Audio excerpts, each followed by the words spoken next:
Hey everybody, I'm Grandmaster Ben Feingold. This is 5 Minutes with Ben, and I'm Ben. We're going to look at a game that was played in a rapid tournament online in 2022 between everybody's two favorite online personalities, Hikaru Nakamura White and Hans Niemann Black, giving you a hint as to the result by having black on the bottom. But just forget that you know that. Okay, I decided instead of showing a clip to show you the whole game, so this might be 7 or 8 minutes, but that's bonus coverage. Okay, they played an unusual opening. E3 pretty early. And it's sort of like a semi-Tarash kind of position. Not super exciting. In fact, the game wasn't super exciting until the end. That happens in chess a lot. Game's really boring, then it's really exciting at the end. Or the game is really exciting in the beginning, everybody's sacking everything, then they trade down to a draw. So this was the former, where it was like sort of a boring game, and then it was exciting all of a sudden. Okay, so both sides developed their pieces and castled. Black equalized pretty easily, I think, out of the opening. Black has an isolated pawn, but that doesn't matter very much. Again, I told you it wasn't very exciting, but give me a second. Okay, knight d4, bishop back to d7. Naka decided to trade on c6.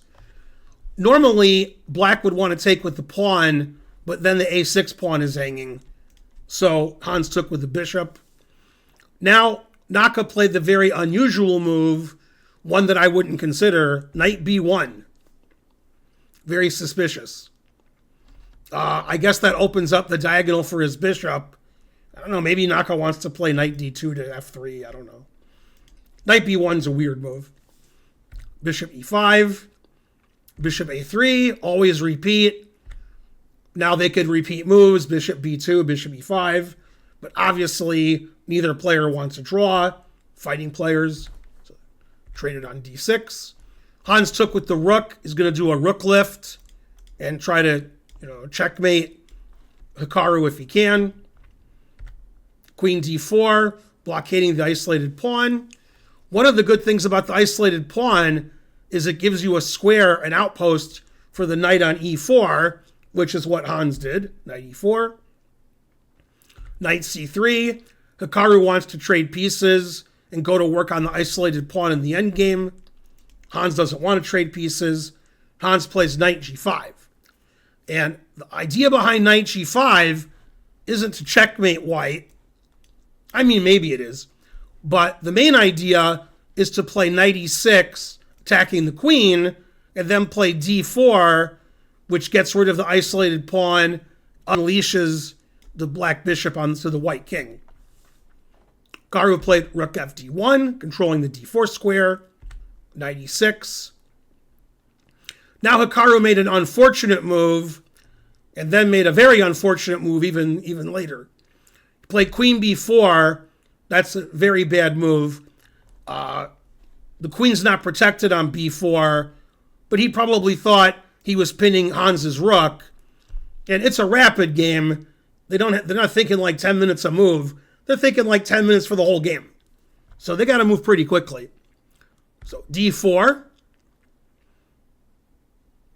takes, knight takes, and probably when Hikaru played queen b4, he thought, black can't play d4 because I take, and I win a piece. What's going on? But then Hikaru probably realized after d4 that black has queen g5, or he could trade, well, actually he can't trade rooks, he has to play queen g5 right away. And he's threatening checkmate, because that bishop was unleashed, and he's threatening the rook on c1. So that's a tactic that Hans saw that Hikaru probably overlooked. So Hikaru was like, whatever, and he played the move bishop g4, which is also a blunder, and now the game ended in one move. Even though it looks like white was slightly better, black had an isolated pawn, And then black traded off the isolated pawn, getting to this position where the pawn structure is symmetrical and everything looks really boring. But unfortunately for Hikaru, this queen is not protected.